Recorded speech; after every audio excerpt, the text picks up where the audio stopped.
Hello guys, in this video I'm going to show you how to get airdrops and rewards on the Coin app. But first of all, I just want to mention, please don't forget to subscribe to my channel because at 10,000 subscribers, I'm going to show you my whole YouTube revenue statistics and my growth strategy, how to make money online.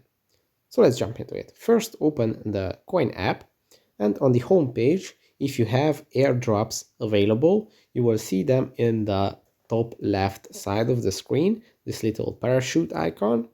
And when you tap on it, as you can see, I have one that I can open. When you tap on it, it's going to appear in the middle of the screen. And to open it, you just have to tap on it. And I just received 10 coins. And you will receive this message: geodrop collected 10 coins. Note from sender: congrats, you have found a geodrop. You can create geodrops by tapping the orange package icon. So done, and that's pretty much it. I just received 10 coins for free. If you want to learn more on how to make money and how to use these money making apps, check out my channel and don't forget to subscribe. That's it for this video. Bye bye.